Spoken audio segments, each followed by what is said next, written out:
Hey, what do you say? This is Bobby Blitz from Overkill coming at you from the underground and below on What's Metal? Okay, thank you. Perhaps first question, what happened to your nose? Too bad this is not TV, so we could show everybody, right? I got shot in the face. No. I have cancer. Oh, really? So, yes. Second question? Everything is okay now? I hope so. Yes, the new CD is entitled From the Underground and Below. Do you still consider yourself to be part of the underground? I think it's pretty obvious. This is a band that's always remained in the clubs through Europe and through the U.S. Our whole career has been in the underground. We have an underground approach to what we do. It's never based on popularity. It's based on what makes us happy. And I think that that's what an underground attitude is. I don't think underground is necessarily what's popular in the underground, but that you are a little bit selfish about your music, that you try to please yourself with your music. And if we can remain happy with it, I think the people that like us remain happy with it also. And what is below the underground? Satan's Lounge Band. Satan's Bar Band, that's us. Yeah, I think that below the underground there really is nothing, if you put it that way. If you say from the underground and below, it's as low as you can go. And does there exist a certain relationship to the cover artwork? You know, not specifically when we had first done it, but I was looking at it afterwards. There's 9 crosses on the front of the album. This was our 9th studio record. So it kind of worked out very weird. More of the circumstances were by coincidence, not by planning. In the thanks list of the CD, there is a guy mentioned who's called Bulldozer Bob. Yes. And it seems to be that this person had a big influence on the guy who put together this list. I don't know if you have done it. Who was this person? Yeah, that's my list. At the end, we do it all together, but we all have little sections, but we don't separate the sections. The song "Promises" was written about Bob. He's a very good friend of mine. We were very close, the same type of people, same alcohol problems, same drug problems. The day before he moved into my house to clean up, he killed himself. So it's, it was, a lot of people think the song "Promises" was written almost as a love song. And I suppose it was, and it's more of a love of missing him. We were that close. I got out of it. I've been sober now for 3.5 years, and he died October 10th of '96. So it was he taught me a lot of things and showed me how fragile life is. So it was more of a testimony to him. So I think you write the lyrics. How important are they for an Overkill song? I think they're very important. I think they're half of what makes it an Overkill song. The lyrics and the melodies I write. I think I write in a very general sense. It's not specifics, but I do think that many people in general are very much alike. I think that we have the same wants, the same likes, dislikes, the same needs. And my lyrics are about getting through the obstacles to get you to a better place. They have ever been these topics, or I think the first records there have been totally different topics like metal cliches or dark sides. Yeah, I was in college taking medieval literature and 16th century literature, Shakespeare, and then I took U.S. literature with Edgar Allan Poe, like this, and some philosophy. So the lyrics were reflective of what I was doing at that time. But I do think it's very necessary that people change, and I think there's been a big change in me lyrically. And this is motivation to continue, to take those changes and make them again positive. I think also the music changed. Would you agree when I say that Overkill became groovier throughout the years? Absolutely. I think that these changes are not overnight. I think that it's throughout the years. I think it's a 13-year progression that brings us to this point today. If you put on From the Underground and Below and you put on Field of Fire, musically it almost sounds like 2 different bands. But if you do put on From the Underground and Below, you can still hear where we've come from, that we've not forgotten the roots, but we've incorporated new things around those roots. And I think that's important. I think that one of the biggest mistakes for a band to remain happy is that they continue to rewrite their most popular record. And the fans may say, hey, that's great. They're gonna do another record like the one I like the most. But for the band, it's the death of the band. It stops progression. What can you tell us about the first underground commission of Termination? Is it just a nice song title? Yeah, just for fun. I saw that you use this slogan also on your T-shirts. Well, you know, fuck, there's always always something good put on a T-shirt. Is the color green important for Overkill? I think your logos always have been green, and the shirts are always green. I think it identifies us. I think that we need our individuality to stand apart. I've never considered us necessarily part of a scene, more so part of our own little world. And that may be selfish and narrow, but I think it's one of the reasons that our individuality has kept us around for this amount of time. It's regardless of how much popularity this band has, or whether it's more at one time than another time, the band has always been very individual. So the green, sure, goes kind of with everything else. I think Save Me is a very untypical song for Overkill. What does it deal about? Lyrically, it deals with that many times that your worst enemy is yourself. That if you can straighten yourself out, that your problems become less and less. I've gone through many personal changes over these 13 years. When I first started this, I was single.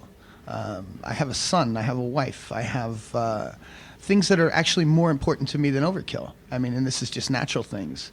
I think that once I start putting things in perspective, I started enjoying myself a little bit more and stopped worrying about what my position is in the rock and roll world. And you really think about it, who cares? Who cares what your position is? It's only rock and roll. Who gives a shit?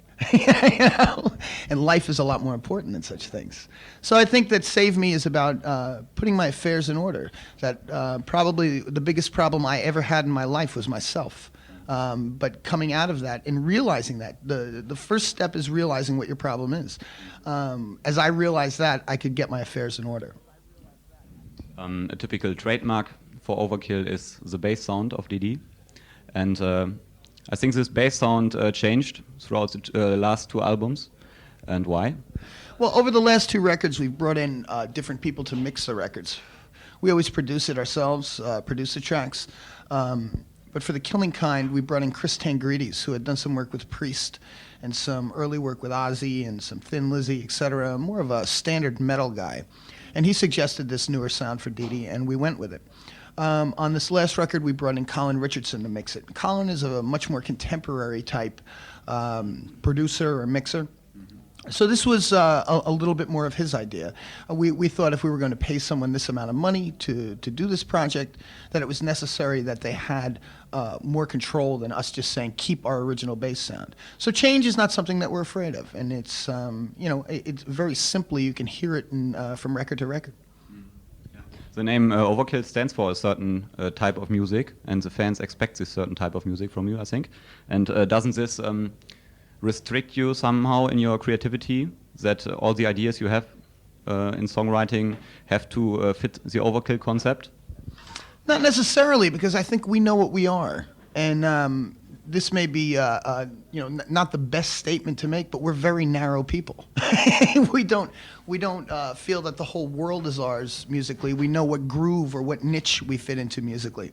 So to be narrow and to accept it and to know what we are makes it very easy for us to write this. We don't write it for the people, we write it for ourselves. And even those little changes that come in, they're for us to continue to be motivated to write these songs. So I think if people can stay with our changes or our minimal changes from record to record, that they're not going to be disappointed, because we really don't know how to do much else. So it's very simple for us. I mean, I don't expect to ever hear a Motorhead record with an orchestra. Do you expect to hear an Overkill record with one? Probably not.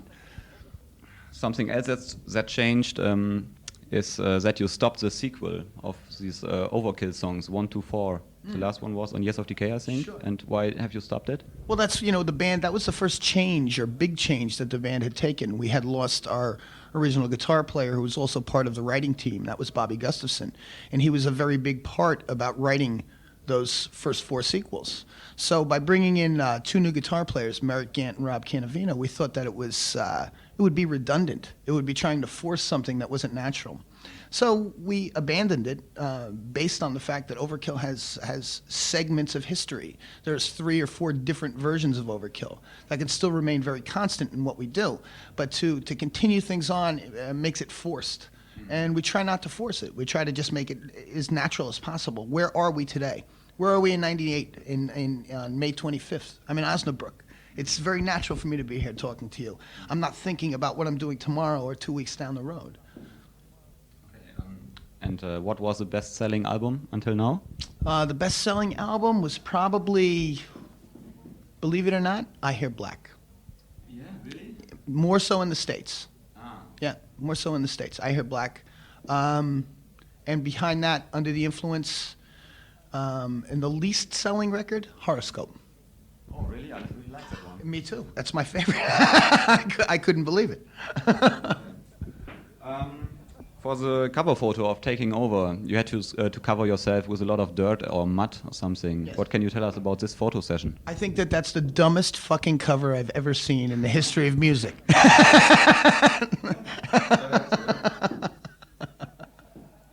To this day, I'm still a little embarrassed about it. I've always hated that cover, yes. Were you forced to do it, or? No, it was our idea. It just didn't come out the way we wanted. And, you know, you have so much money to use, and now the time limit's up, and the money's gone, and you have to use something. So we ended up using that. In the early days, you also used a lot of spikes or leather clothes, and today these sort of equipment seem to have a revival or something. Have you ever thought of reusing it? I've sold all mine to death metal bands, black metal bands. No, you know, we really only used it on the first record. And when we were a cover band, we used to use it all the time when we were playing other people's music and starting to do our own originals. But since 1986, since the first tour over here, we haven't used that stuff. I think that, again, is just a natural progression. You kind of shed your skin like a snake. Are you still in contact with ex-members like Red Skates or Sid Falk? The only one I'm not in contact with is Sid Falk. Sid and I don't get along, but I get along with all the other guys. Canavino, Gant, Rat Skates, Bobby Gustafson. Are they still into music? Canavino's playing in a band called Ride Incorporated. That's his own band. It's kind of a metal with a little bit of a rock and roll flair to it. Gustafson is always interested in music, but I think as of right now, he lives in Florida and works in a family business. Merrick Gant works in a family business, and Rat Skates works for a company that makes lumber or wood. And he has 3 beautiful boys and a beautiful wife, and he's doing quite well. What has been the biggest obstacle in the band career so far? I think we're always our own biggest obstacle. I think we like to be involved on every level, that we don't like putting it in someone else's hands. So if we have anyone to blame, it's ourselves, which is kind of good because we can always go back and say, well, it was our own decisions. But I think at the same time that it's the biggest obstacle, it's also the biggest asset because we know everything that goes on around us. We know how we present ourselves. We know we write the music, we play the music, we present the music, we manage the band, especially in the U.S. We make many of the management decisions for Europe. We run the books, we talk to the lawyers, we talk to the accountants. So it's not, we don't finish touring and go lay naked on a beach in Spain somewhere. We go right to work. But I think this is the kind of people we are. We're happier working than not working. I've never thought of us as rock stars or these tortured artists who have so much going on in their brain. All I ever do is look at this as one of the best things I've ever had in my life. And I feel very, very blessed or very lucky to be able to do this. So I try to protect it as much as I can. So by being involved, it gives me the opportunity to do that. Okay, to Japan. You just talked about the States and Europe. What about Japan? How would you consider your status there? Well, we sell probably about 10,000 records a year there, which is not really enough to tour. But the reason, or the biggest reason, is that the Europeans send all the records over there for imports. And then we don't get a Japanese release until 3 months after the European release. So it really hurts us as far as touring Japan. So you do not have a contract in Japan? I have a contract with JVC, but it always comes after the European. The releases are never simultaneous. For instance, we have simultaneous releases between the US and Europe, but never contracted with Japan. So they release in Europe and then they go look for a Japanese label. But I think the Japanese versions normally have bonus tracks or something. Yeah, it still doesn't matter. You know, I mean, you can get the German version for the equivalent of maybe 28 Deutschmarks or so, and you get the Japanese version for 50. Yeah, so for one, I mean, we throw one track on there, like the Japanese version had a Deep Purple cover on it, Space Truckin', and it was, you know, I listened to it and I say, you know, would I pay an extra 20 marks for this? I said I would, you know, so. Can you still remember your best and your worst live show? The worst live show? Well, I can't tell you because we're not on yet, but I can tell you in a couple hours. The worst, yes, I can remember the worst. It was in Danbury, Connecticut, and we blew up the power 6 times and couldn't get through the whole show. And it was just a horrible experience. And probably one of the best or more memorable ones was the Roskilde Festival in 1993. Or maybe the Ritz in New York in 94. That was pretty cool, too. A lot of people sold out. Are you confirmed for any of these summer open airs this year? Only in Italy.